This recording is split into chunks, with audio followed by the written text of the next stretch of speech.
Nah, ya saya lanjutin untuk materi selanjutnya. Jadi, karena adanya salah pengukuran, sehingga kita akan punya toleransi. Nah, sehingga sebenarnya hasil pengukuran, ya hasil pengukuran dari suatu misalkan kita anggap X, misalkan ya, kita misalkan aja X, maka kita harus plus minuskan dengan tingkat error. Nah, errornya ini adalah akibat kesalahan, ya. Ini akibat kesalahan. Nah, jadi karena akibat kesalahan, maka eh, walaupun ya mungkin secara secara hasil pengukuran nggak salah, tetap harus dicantumkan. Nah, di mana akibat kesalahan ini ada dua model, ya. Di mana ada yang namanya kesalahan mutlak. Nah, kesalahan mutlak itu ya emang berdasarkan dari sananya gitu ya. Udah nggak bisa diganggu gugat. Kemudian ada kesalahan yang namanya ada kesalahan relatif. Nah, jadi sebenarnya kalau untuk materi ini tuh sebenarnya kalau emang yang gurunya ngajarin ya ngajarin, enggak juga ya udah nggak apa-apa.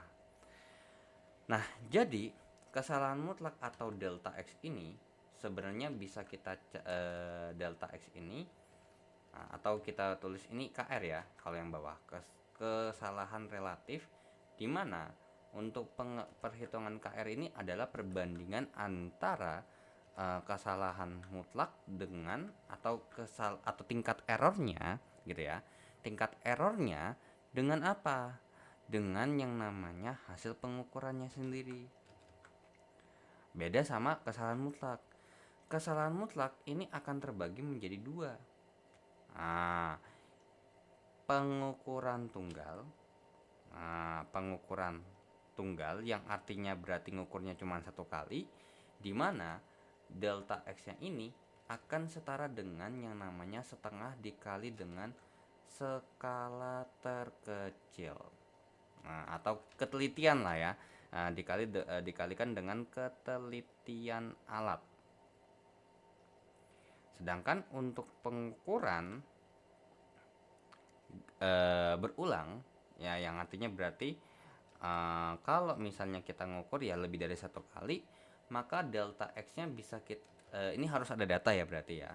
Kita harus jumlahkan hasil mutlak dari pengurangan X dengan X barnya per N. Nah, cuman karena berhubung ini materi ya kalau ada ya ada, enggak ya enggak, makanya beberapa guru tidak mengajarkan materi yang bawah. Jadi intinya cuman yang atas aja cukup gitu ya. Jadi yang pengukuran tunggal aja cukup seperti itu. Nah, kemudian untuk KR juga sama. KR tuh sebenarnya juga tambahan aja, dimana KR ini mau pengukuran tunggal sama pengukuran berulang, rumusnya tetap sama. Nah, sehingga karena berhubung kita bahas hasil pengukuran, kita tahu bahwa atau kita bisa kita tulis ini banyak macamnya ya. Berarti X ditambah plus minus delta X, atau bisa juga kita tulis X plus minus yang namanya K kali R. Nah, sehingga kita tahu bahwa kita ketika mengukur pasti ada hasilnya. Nah, salah satunya yang pertama adalah pengukuran panjang. Nah, jadi kita tahu ya bahwa hasil pengukuran akibat kesalahan dimaklumi, tapi dengan syarat penulisan hasil pengukuran itu harus ditulis dalam bentuk hasil pengukuran ditambahkan dengan tingkat errornya ya. Jadi kita tulis untuk hasil pengukuran, penulisan hasil pengukuran itu ditulis seperti ini ya. X plus minus delta X. Nah, kenapa kok kita pakainya delta X? Karena kalau yang kita bahas yang berulang itu perlu data. Ya, perlu data, perlu kita hitung rata-ratanya berapa segala macam. Tapi kalau yang kita bahas kali ini adalah pengukurannya, cuman kita bahas pengukuran satu kali, alias cara bacanya bagaimana. Nah, yang pertama pengukuran panjang ya, pengukuran panjang. Kita tahu bahwa mengukur panjang itu banyak sekali alatnya. Yang pertama adalah mistar atau kita bahasa orang awamnya tuh penggaris ya, atau penggaris, bukan mistar gawang ya. Nah, jadi ini penggaris. Oke. Di mana ketelitiannya? Nah, ketelitiannya itu sama dengan 1 mm atau equal to 0,1 cm. Nah, kemudian untuk mengukurnya of course gampang ya. Jadi kalau misalnya saya punya gambar mistar, kemudian di atasnya ada diukur sebuah benda. Nah, jadi misalnya ini sebuah benda seperti ini. Ini kita sebut saja yang namanya X1 dan ini adalah X2. Maka hasil pengukuran dari hasil pengukurannya atau HP kalau mau singkat juga nggak apa-apa. Hasil pengukurannya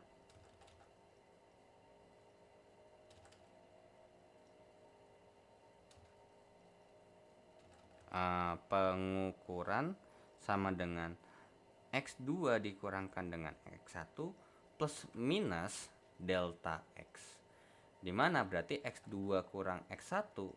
Dan ini kita tahu bahwa pasti ini satuannya cm ya, makanya nanti ini kita pakainya yang cm punya. Jadi plus minus setengah dikalikan dengan 0,1 cm, sehingga jadinya hasil pengukurannya bisa kita tulis dengan X2 kurang X1 plus minus 0,005 cm. Jadi hasil pengukuran dari sebuah mistar bisa ditulis dalam bentuk X2 kurang X1 plus minus 0,05 cm. Nah, oke. Untuk penggaris ini saya ada contoh ya. Oke, jadi contohnya dari sini sudah terlihat jelas ya. Di sini untuk X1-nya adalah 12,2 ya, 12,2 cm. Terus kemudian kalau untuk ini berarti 16,7 cm. Oke. Jadi kalau misalnya kita bahasa kasarnya cuma nulis hasil pengukuran tanpa plus minus plus minus delta X pun sebenarnya nggak ada masalah. Cuman kalau emang mau rinci banget harus ada plus minus delta X. Makanya untuk kalau di SMP kurang tahu deh masih ada atau enggak ya. Jadi untuk ini hasil pengukurannya, harusnya ini contohnya di atas ya berarti ya, kebalik. Nah, seperti ini. Berarti di sini kita bisa dapatkan hasil pengukuran. Kita hitung dulu aja ya terpisah untuk yang ini nih. Nah, berarti untuk ininya adalah 16,7 cm dikurang 12,2 cm, alias berarti 4,5 cm. Sehingga hasil pengukurannya adalah 4,5 plus minus otomatis aja langsung plus minus 0,05 cm. Jadi penulisan hasil pengukuran dari sebuah mistar yang awalnya 12,2 dan akhirnya 16,7 adalah 4,5 plus minus 0,05 cm. Oke, kemudian kita lanjut ya. Kemudian kita lanjut ke pengukuran panjang yang kedua. Selain ada mistar, ada yang namanya jangka sorong. Oke, yang kedua jangka sorong dulu ya. Nah, yang kedua adalah jangka sorong. Yang dimana jangka sorong ini sebenarnya kalau untuk ketelitian tuh beda-beda tipis ya.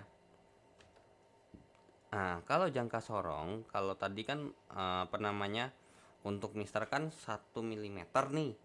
Nah, ketelitian jangka sorong itu adalah 0,1 mm, atau bisa kita katakan berapa kalau dalam bentuk senti adalah 0,01 cm.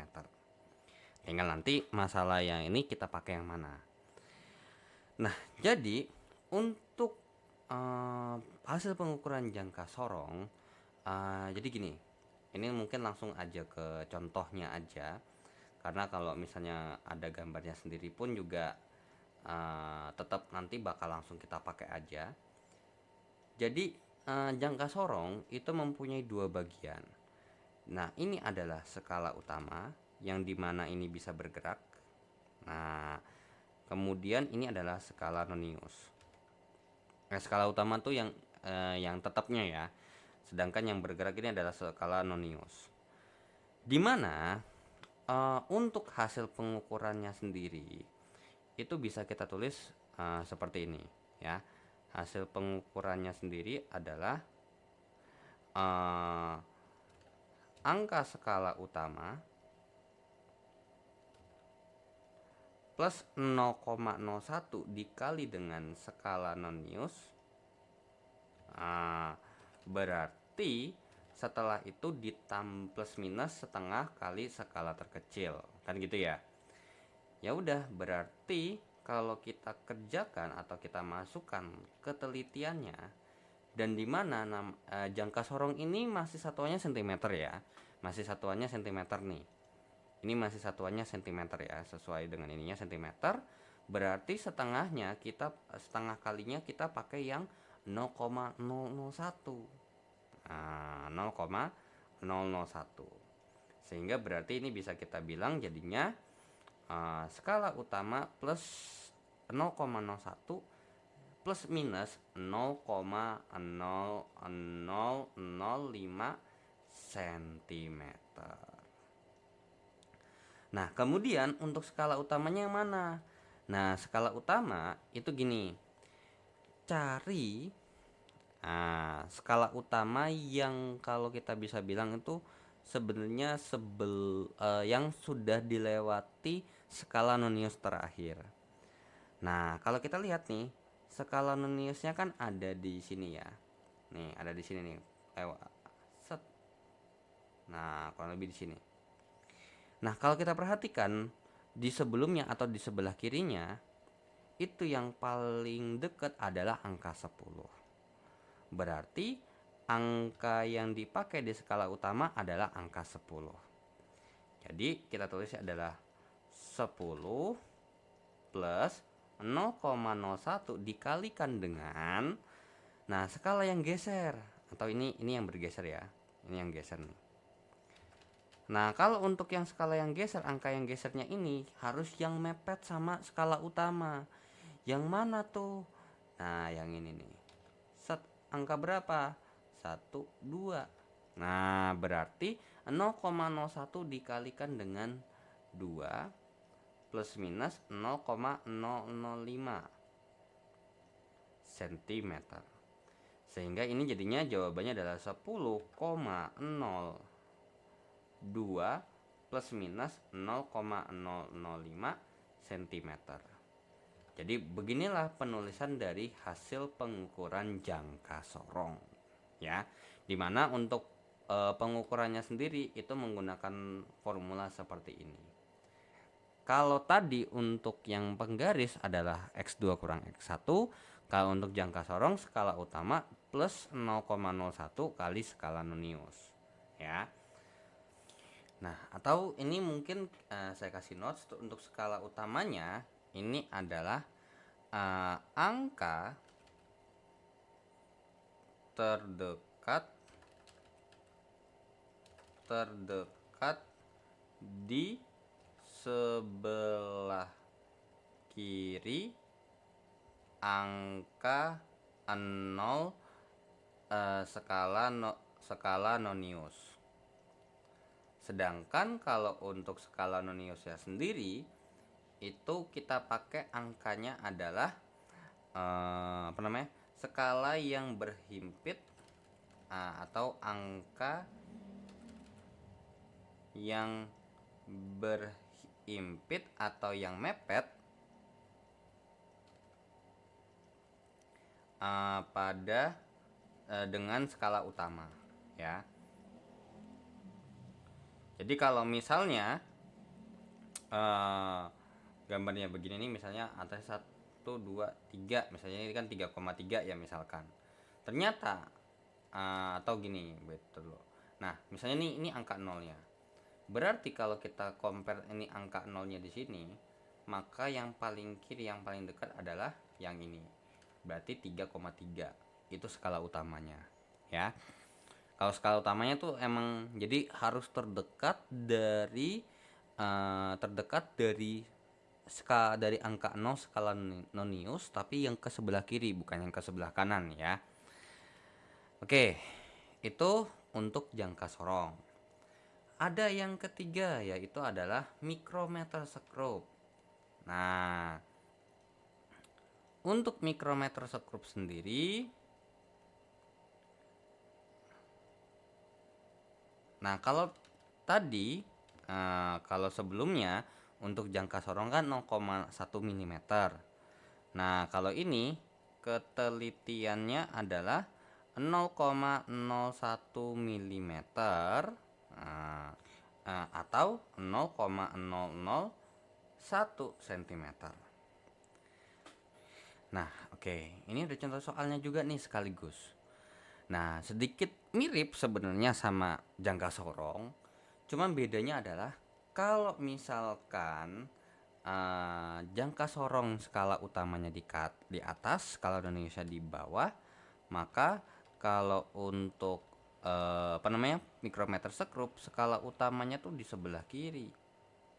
Nah, sedangkan yang di sebelah sininya adalah skala nonius. Sama. Nah, untuk rumusnya, untuk hasil pengukurannya, berarti kalau penulisan hasil pengukurannya sendiri itu sebenarnya sama dengan jangka sorong, cuman ini udah bisa dipastikan ini milimeter ya. Jadi pengukuran dari micrometer scrope itu milimeter, dimana berarti ini kita bisa bilang skala utama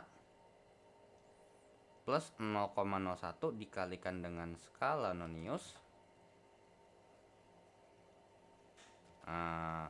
plus minus setengah kali delta X. Nah, ya udah, berarti hasil pengukurannya sendiri ini milimeter ya, nanti milimeter. Berarti setengah kali delta X-nya yang dipakai adalah 0,01 ya. 0,01. Nah, milimeter berarti kita lanjut lagi, atau langsung kita lanjut kopas yang ini aja ya. Nah, berarti untuk ini berarti jadinya 0,005 ya. Cuman satuannya apa? Milimeter. 0,005. Ya udah, untuk skala utamanya sama deskripsi yang kayak tadi. Cuman bedanya apa? Kalau misalkan skala utamanya ini adalah skala terpanjang, yang dapat terlihat.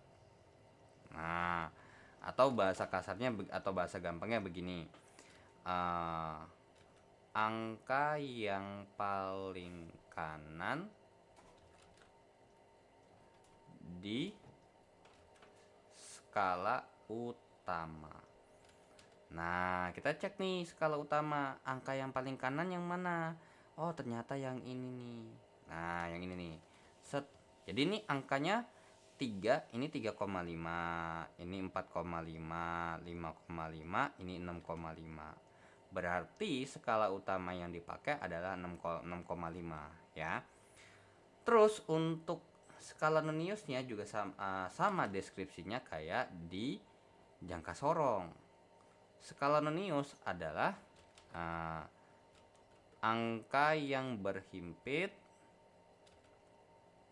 atau mepet dengan skala utama. Yang mana? Nih, ya. 34 ya, berarti ya, angka 34 tuh. Ini angka 34 ya yang ini yang terukur. Berarti kalau kita masukkan berarti jadinya 6,5 ditambah dengan 0,01 dikali dengan 34 plus minus 0,005 mm.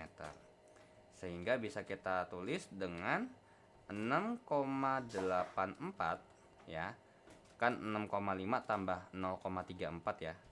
Jadinya 6,84 plus minus 0,005 mm. Inilah penulisan hasil pengukuran dari mikrometer skru. Ya. Jadi untuk rumusnya sama kayak jangka sorong, cuman bedanya adalah jenis skalanya sama bentuk skalanya. Nah, oke. Kemudian ada selain pengukuran panjang ya. Oke, jadi pengukuran panjang yang sering dibahas ini 3. Kemudian ada pengukuran massa ya. Yang kemudian kedua pengukuran massa. Yang dimana nih biasanya yang paling sering dipakai tuh untuk pengukuran massa adalah neraca Ohaus ya, atau neraca 3 lengan ya. Dimana tingkat atau ketelitiannya dari si alat ini adalah besarnya adalah 0,01 gram. Nah, untuk neraca Ohaus sendiri gambarnya seperti ini. Cuman biasanya kalau nggak pakai yang sistem begini, dia pakai sistem timbangan duduk ya. Cuman yang paling jadi fokus utamanya adalah sebenarnya yang ini. Jadi sebenarnya tuh ketika mengukur menggunakan ini, di sini tuh harus benar-benar ada yang seimbang lah, harus ada di titik tengah ya. Kalau belum di titik tengah itu jangan dipakai. Jadi harus dikalibrasi dulu. Nah, kemudian setelah kan ini nanti bisa digeser-geser nih bebannya nih, pemberatnya. Misalkan beban pemberatnya ternyata sudah digeser menjadi seperti ini, maka ini cukup mudah untuk perhitungan hasil pengukurannya. Nah, jadi di atas angkanya kan 300. 300 ini 300 gram ya. Terus ini 70 gram. Terus ini misalkan kita taruh ini 5,4 5,5 lah ya misalkan. Maka ini kalau kita totalkan tanpa menghitung tingkat errornya, maka ini jadinya 375,4 gram. Sehingga hasil pengukurannya kalau misalkan kita mau kita mau tulis 375,4 plus minus setengah dikalikan dengan delta X nya adalah 0,01. Sehingga jadinya 375,4 plus minus 0,005 dengan satuannya adalah gram. Nah, itu untuk hasil pengukuran massa. Walaupun sebenarnya ada tuh neraca 2 lengan juga sama. Kalau neraca 2 lengan itu kan massa yang di kiri sama dengan massa yang di kanan, alias massa bendanya sama dengan massa pemberat. Ini pun juga dengan konsep yang sama. Massa bendanya ini akan sama dengan massa pemberat, cuman bedanya pemberatnya ini ada skalanya sendiri. Ini 300, ini 70 begitu. Kalau neraca yang 2 lengan itu atau neraca timbangan biasanya pakai pemberat yang ini tulisannya 250 gram, ini 1 kilo. Nah, cuman intinya karena kita mau menimbang, kiri sama kanan ini harus seimbang. Jadi massa sebelah kiri dengan massa sebelah kanan itu sama ya. Oke, kemudian yang ketiga adalah pengukuran waktu. Kalau untuk pengukuran sisanya kayak pengukuran suhu itu nggak terlalu gimana-gimana ya. Karena kalau suhu tuh kan emang cuma satu doang alatnya, termometer. Walaupun termometernya banyak jenisnya. Ada termometer ruang, ada termometer buat yang suhu badan, itu beda-beda masing-masing ya. Oke, yang ketiga, pengukuran waktu. Nah, pengukuran waktu di sini pasti otomatis paling seringnya menggunakan stopwatch ya, dimana di sini ketelitiannya adalah 1 detik. Nah, oke. Untuk contohnya langsung aja di sini ada gambar. Nah, jadi biasanya kita pakai stopwatch analog ya. Kalau untuk stopwatch digital of course akan jauh lebih presisi, karena kan yang namanya biasanya tuh kalau stopwatch digital kan belakangnya tuh ada sepersekian detiknya lagi. Nah, dimana untuk stopwatch manual seperti ini, bagian di dalamnya ini adalah berupa menit. Kemudian yang di bagian luarnya ini adalah detik. Makanya untuk yang versi dalamnya ini akan berjalan lebih lama daripada yang versi luarnya. So, kita anggap rasanya ini adalah menunjuk angka 4 ya. Berarti bisa kita katakan 4 menit. Terus untuk detiknya misalnya angka 13, berarti menunjukkan waktu 13 detik. Nah, artinya apa? Lama pengukurannya sebenarnya adalah 4 menit 13 detik. Atau kita bisa bilang 240 detik tambah 13 detik plus 13 detik berarti kurang lebih 253 detik. Nah, jadi kalau penulisan ini hasil pengukurannya bagaimana? Nah, di sini hasil pengukurannya tertulis bukan 4 menit 13 detik, tapi yang ditulis dalam bentuk detik ya. Jadinya 253 plus minus setengah dikalikan dengan 1, sehingga jadinya 253 plus minus 0,5, satuannya adalah sekon. Jadi kurang lebih seperti itu untuk penulisan hasil pengukuran untuk waktu. Nah, kalau untuk kayak termometer itu nggak ada ya, karena itu untuk naik sama turunnya itu kan tergantung bahan. Nah, jadi terus juga kalau untuk jumlah mol itu nggak bisa diukur ya, karena itu kasat mata. Untuk cahaya pengukurannya menggunakan digital ya. Jadi cuma pengukuran panjang, masa sama waktu yang masih ada versi manualnya. Bahkan untuk yang sekarang kan udah ada versi digital tuh ya, yang kayak untuk timbangan digital. Tapi kalau untuk pengukuran masih sering banget manual. Nah, karena ada kesalahan, takutnya ada kekeliruan, makanya ketika penulisan hasil pengukuran ditulis di akhir ada plus minus setengah kali skala terkecil. Kenapa kita bilang setengah kali skala terkecil? Kita pakai pengukuran tunggal, karena kalau untuk pengukuran berulang, of course kita akan perlu datanya. Nah, kurang lebih seperti itu ya. Nah, kemudian kita akan langsung lanjut aja. Nah, karena berhubung kita mengukur, pasti ada nilainya. Dan di mana nilai ini pasti ada hubungannya dengan angka. Nah, jadi ada yang namanya angka penting. Wah, apa tuh angka penting? Atau biasanya kalau disingkat lebih gampangnya adalah AP ya. Nah, angka penting. Nah, jadi sebenarnya angka penting ini adalah angka hasil pengukuran, di mana hasil pengukurannya ini kita bisa termasuk sama angka tafsiran. Nah, gimana tuh angka tafsiran? Nah, jadi sebenarnya angka tafsiran ini kalau kita bahasa kasarnya adalah angka yang terletak di belakang koma. Nah, oke, jadi misalnya kalau bahasa kasarnya contoh 12,5 cm, maka 12-nya ini adalah angka pasti, sedangkan 5-nya ini adalah angka taksiran. Nah, seperti yang sudah saya singgung sebelumnya, dalam fisika 2,45 sama 2,5 itu lebih teliti yang mana sih? Nah, kalau kita compare 2, penulisan, nah penulisannya kita bahas ya. Penulisan 2,45 cm itu lebih teliti.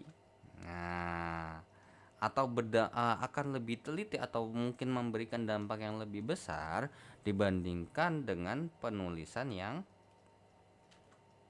2,5 cm. So that's why kenapa kita butuh yang namanya angka penting, ya. Nah, jadi dalam fisika penulisan untuk yang lebih detail itu akan mempengaruhi sebenarnya.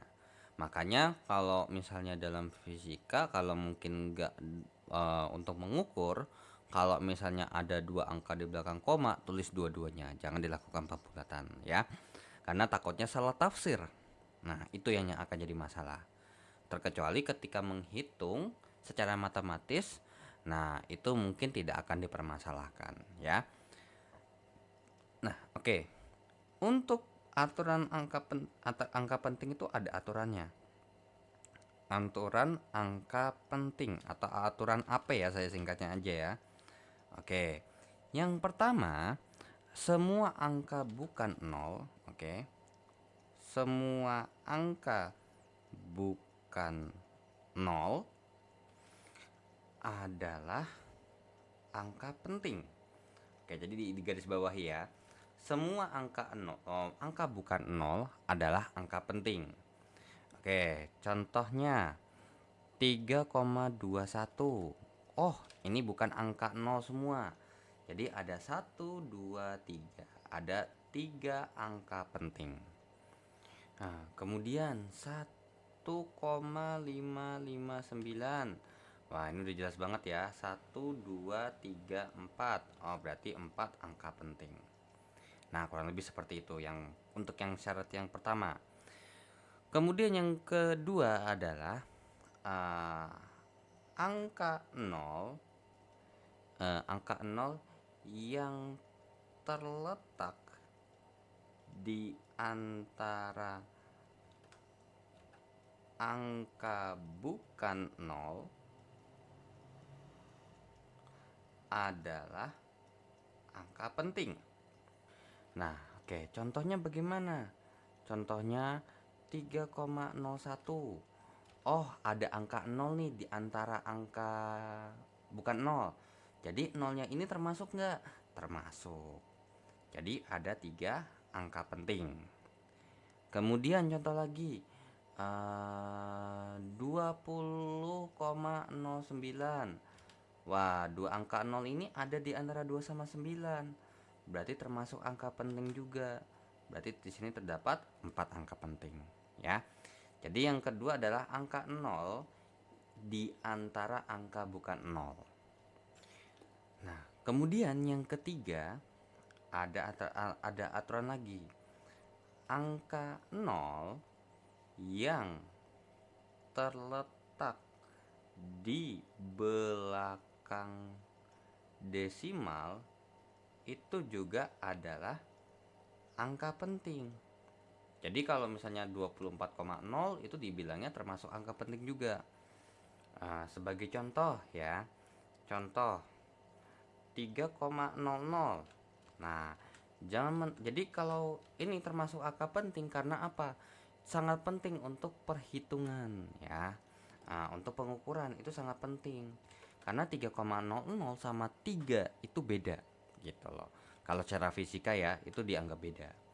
Dimana 3,00 itu lebih teliti dibandingin sama yang 3 aja. Terus misalnya 44,500. Karena apa? Di sini 00 ini nanti bisa berubah menjadi angka seperti itu ya. Jadi ini berapa angka penting? Ini ada 5 angka penting. Nah, kemudian untuk yang keempat, oke. Jadi sudah ada 3 aturan ya. Semua angka bukan 0 itu adalah angka penting. Angka 0 yang ada di antara angka bukan 0 itu adalah angka penting. kemudian angka 0 di belakang desimal itu masih termasuk angka penting. Akan tetapi ya, akan tetapi ada aturan yang keempat nih. Nah, aturan yang keempat apa? Angka 0 yang terletak di sebelah kiri desimal dan angka bukan 0 bukan angka penting. Nah, jadi angka 0 ya di sebelah kiri desimal dan angka bukan 0 adalah bukan angka penting. Jadinya contohnya 0,03. Ini berapa angka penting? Cuman ada satu, yang ini aja. Oke. Kemudian 0,00609. Ini berapa angka penting? 3. Nah, kalau yang di tengah ini kan ingat, angka 0 yang ada di antara angka bukan 0 masih termasuk angka penting. Ya. Jadinya ini cuma 3 AP. Seperti itu ya. Oke. Itu syarat aturan keempat. Nah, aturan angka penting yang kelima adalah angka 0 yang terletak. Nah, tadi kan kalau yang pertama kan terletak di sebelah kanan desimal ya kan, di antara angka bukan 0. Nah, terus yang ini di sebelah kiri desimal dan angka bukan 0. Kalau sekarang adalah di sebelah kanan angka bukan 0 ya, angka bukan 0 itu bukan AP. Nah, jadi ini nggak bahas desimal ya. Ini nggak bahas desimal. Jadi angka 0 di sebelah kanan angka bukan 0 itu bukan angka penting. Contohnya 125.000. Berapa angka penting? Cuman 1, 2, 3. Ini nggak termasuk ya. Karena nanti ketika ini dikerjakan atau dirubah bentuknya, maka yang hanya kita pakai adalah 125. Jadi terhitungnya 3 angka penting ya. Ini juga ada pengecualiannya ya. Terkecuali ada pemberian tanda. Nah, maksudnya gimana tuh? Oke. Terkecuali ada pemberian tanda. Nah, berapa lagi ya? 1304000. Ini berapa angka penting? 1, 2, 3, 4. Ada 4 angka penting. Nah, tapi kalau misalkan 150.000, 1.500.000 ya, terus ada dikasih tanda bawah seperti ini dari soalnya, maka angka pentingnya tuh 1, 2, 3, 4, 5. 5 angka penting. Karena apa? Karena gini, ini ada hubungannya dengan notasi ilmiah ya. Dengan notasi ilmiah yang dimana sebenarnya untuk yang ini nih bisa 3 angka penting, bisa cuman 2 angka penting, cuman bisa 1 angka penting gitu. Cuman ini pasti 3 angka penting ya. Karena gini, 125.000 itu sama dengan 1,25 kali 10 pangkat yang namanya 1, 2, 3, 4, 5. Nah, 3 angka pentingnya dari mana? 1, 2, 3.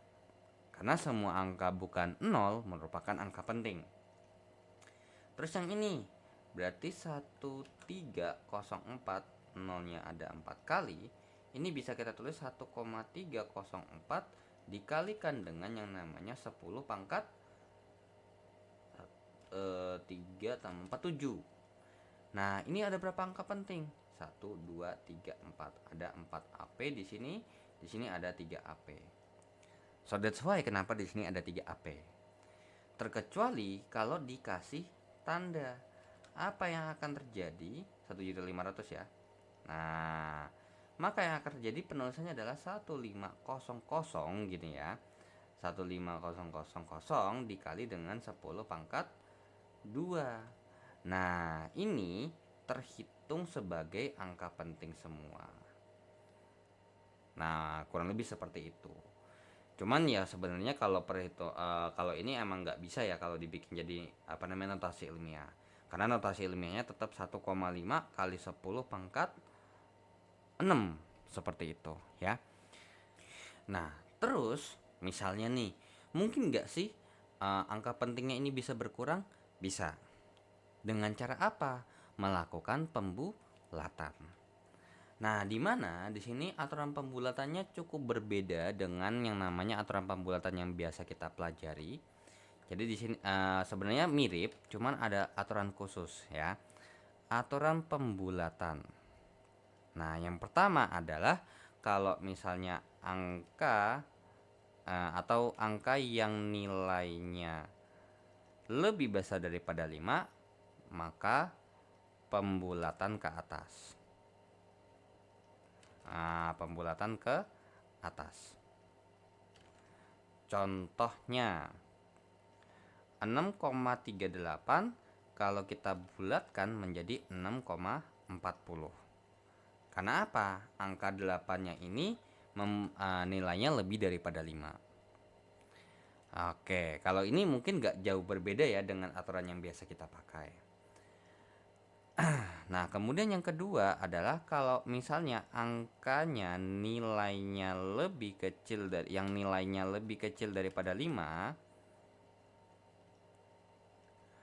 maka pembulatan ke bawah ya, pembulatan ke bawah. Contohnya gimana? 6,34 maka kalau kita bulatkan jadinya adalah 6,30 atau 6,3 aja cukup sebenarnya ya. Nah, misalkan seperti ini. Nah, angka 4-nya ini kan lebih kecil daripada 5 ya. Nah, namun bagaimana kalau sama dengan 5? Nah, ini baru angka yang nilainya sama dengan 5, maka ada dua pembagian. Angka sebelumnya ganjil, pembulatan ke atas. Nah, tapi kalau misalnya angka sebelumnya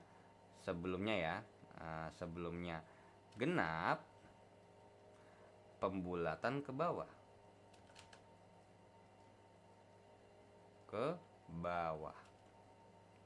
Contoh 6,35 sama 6,65. Maka kalau ini jadinya 6,4, kalau ini jadinya 6,6. Nah, jadi begitu ya. Aturan pembulatan dalam fisika cukup berbeda dengan aturan pembulatan dalam matematika. Kalau dalam matematika kan 6,4 misalnya 6,5 itu bisa kita bulatin jadi 7. Nah, cuman kalau di fisika nggak bisa begitu. Kalau 6,5 karena angka sebelumnya tuh adalah genap ya. Nah, angka yang sebelumnya tuh yang mana? Angka sebelumnya tuh yang ini ya. Angka 3 dan angka 6 ini. Set, ini sebelumnya, angka sebelumnya. Nah, kemudian kan oke, aturan pembulatan untuk misalnya ternyata kan kalau kita perhatikan kan ini ada 3 AP, ini cuman ada 2 AP. Ini 3 AP, ini 2 AP. Ya kan kurang lebih seperti itu ya. Ini ada masing-masing 3 AP, di sini masing-masing 2 AP. Yang artinya berarti untuk mengurangi angka penting kita bisa lakukan pembulatan. Nah, namun kan ketika misalnya angka penting ini kan namanya ada angka pasti ada perhitungan, ya kan, ada operasi. Maka ada aturan ketika operasi hitungnya. Aturan operasi hitung. Hitung AP. Yang pertama adalah penjumlahan. Yang biasanya dipakai kan penjumlahan dan pengurangan. Oke, itu yang pertama. Nah, kalau ini bagaimana? Nah, jadi gini, kalau misalnya kita jumlahkan dan kita kurangkan, maka hasilnya harus mengandung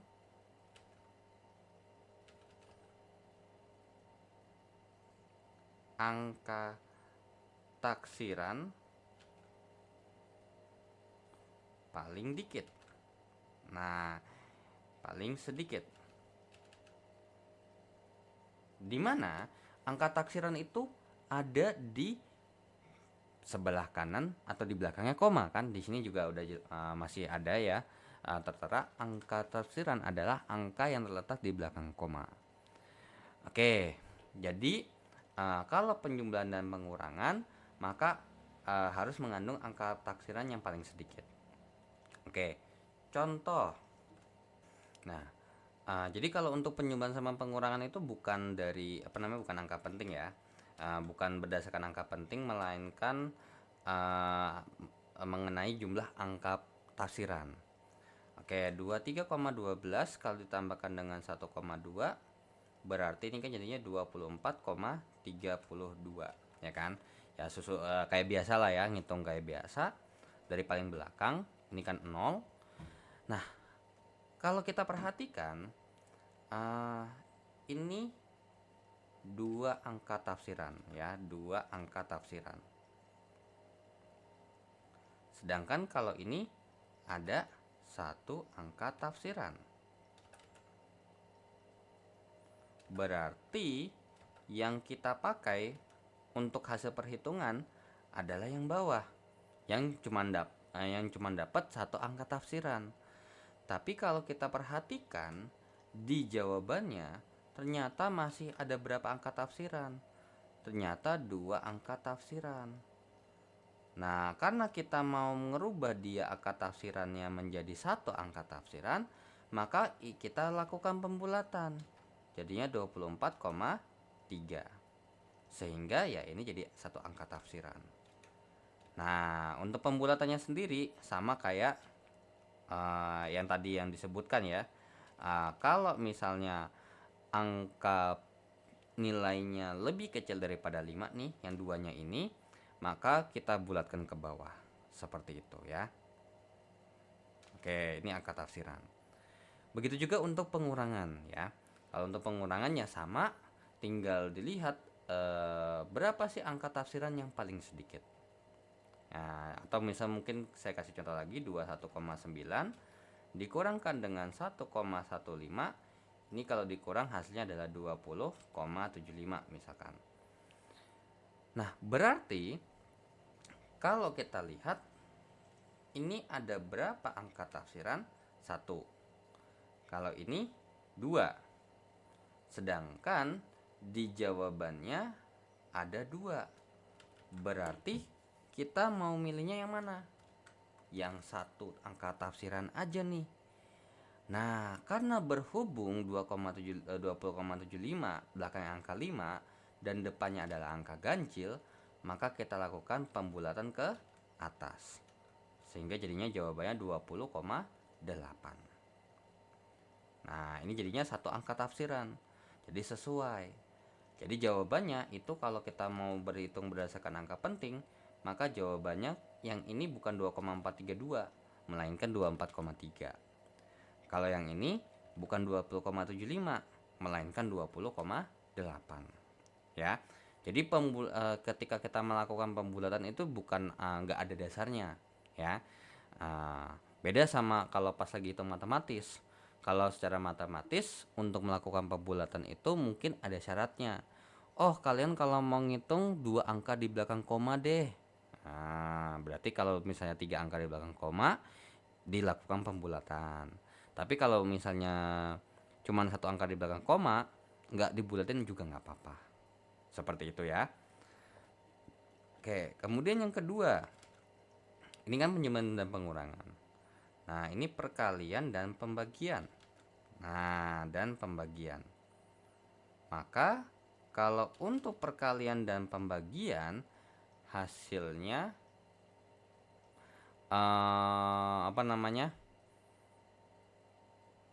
harus mengandung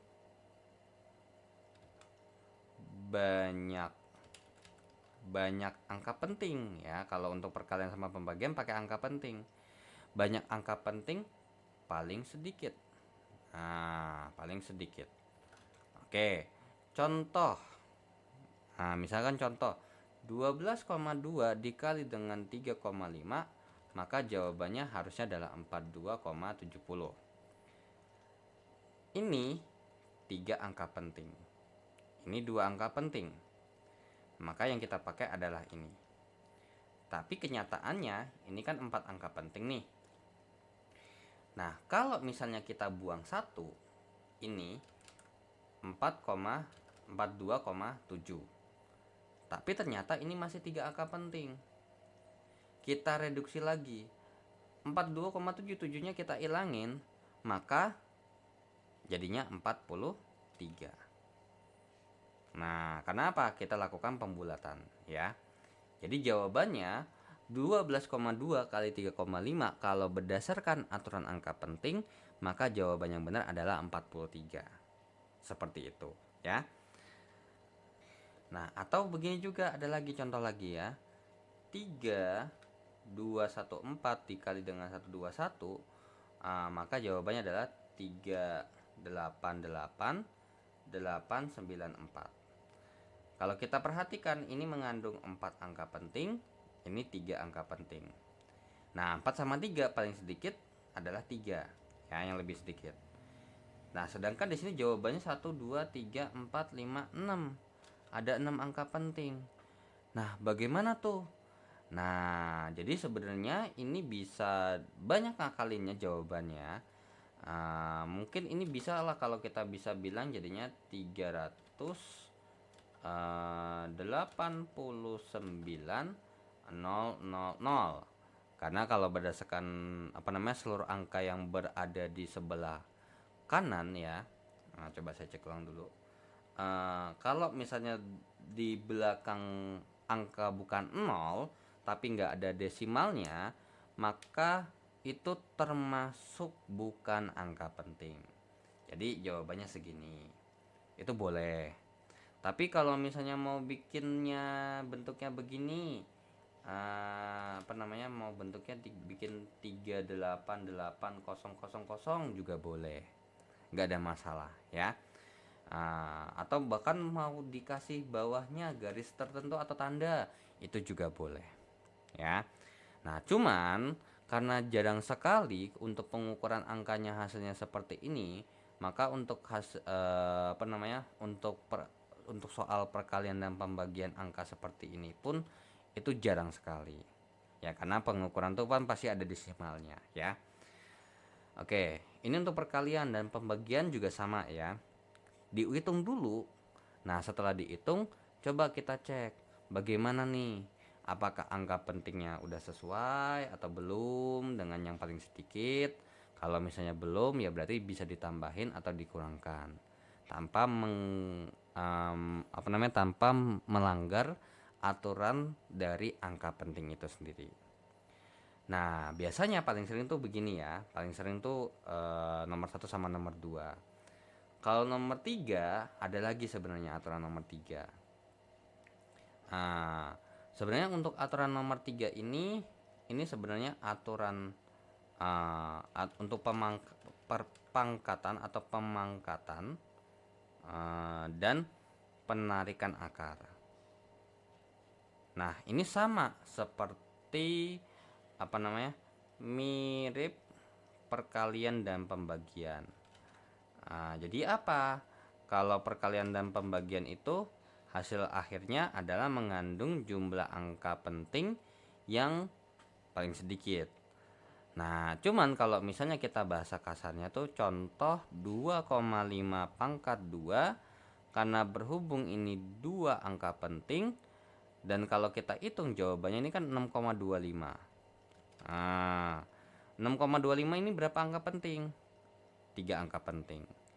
Maka jawabannya bisa kita reduksi menjadi dua angka penting, yaitu adalah 6,2. Ingat ya, pembulatan ini kalau depannya ini angka bilangan genap, maka dibulatkan ke bawah seperti itu.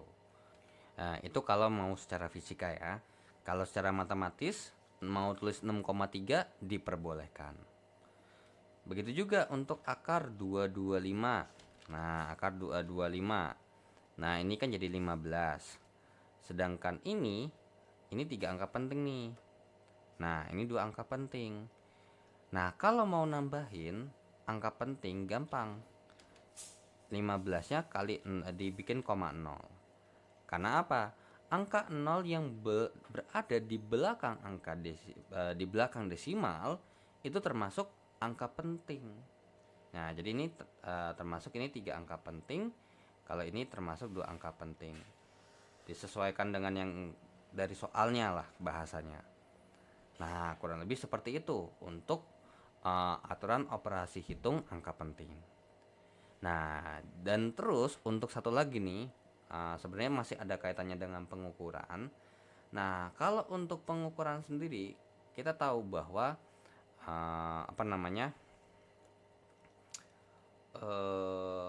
sangat sulit atau misalnya pasti mager atau capek kalau misalnya nolnya kebanyakan. Makanya ada notasi ilmiah.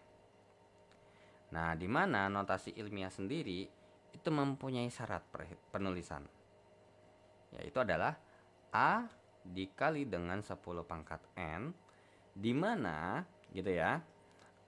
Untuk A ini itu harus lebih besar daripada 1 atau lebih kecil daripada 10.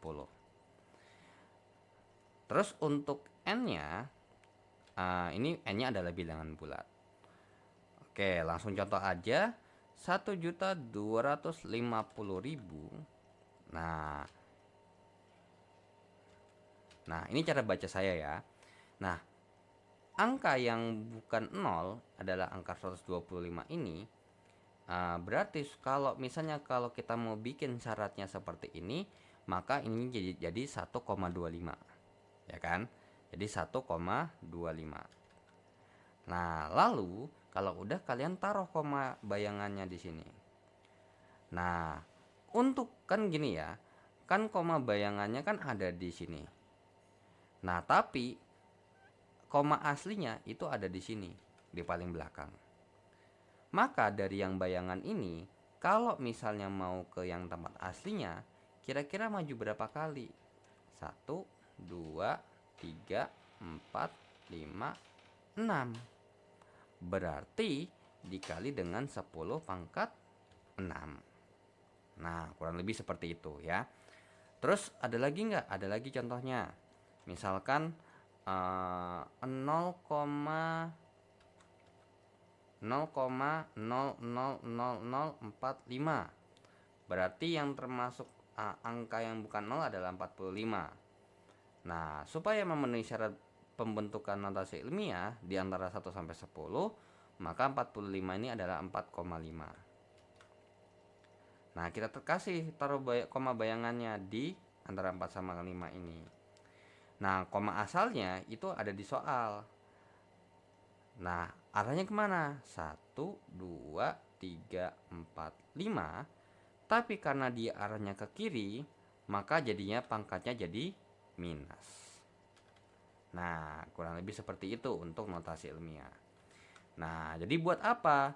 Jadi gini, karena mungkin saking kecilnya atau saking gedenya, kita bisa lakukan penulisan ulang supaya jauh lebih sederhana. Intinya seperti itu, ya. Oke, so segitu aja yang bisa saya sampaikan terkait dengan materi fisika untuk subbab atau bab basaran dan pengukuran, dan dimana di video ini ada materinya IPA SMP ya terkait dengan cara mengukur mengukur menggunakan penggaris, mikrometer sekrup, jangka sorong, stopwatch, neraca Ohaus, Nah, itu biasanya kalau di SMP diajarin juga, ada beberapa guru yang ngajarin, ada juga yang enggak. Tapi di SMP kita belajar tentang besaran pokok dan besaran turunan. Yang dimana besaran pokoknya ada 7, pamawa, suku, injum, atau pamawa, suku, inju juga boleh. Ya. Oke, so I think segitu aja untuk video kali ini. Kurang lebihnya mohon maaf jika ada pertanyaan terkait seputar besaran dan pengukuran, boleh langsung saja ketik saja di kolom komentar. Akhir kata dari saya, assalamualaikum warahmatullahi wabarakatuh. See you in the next video. See you, bye bye.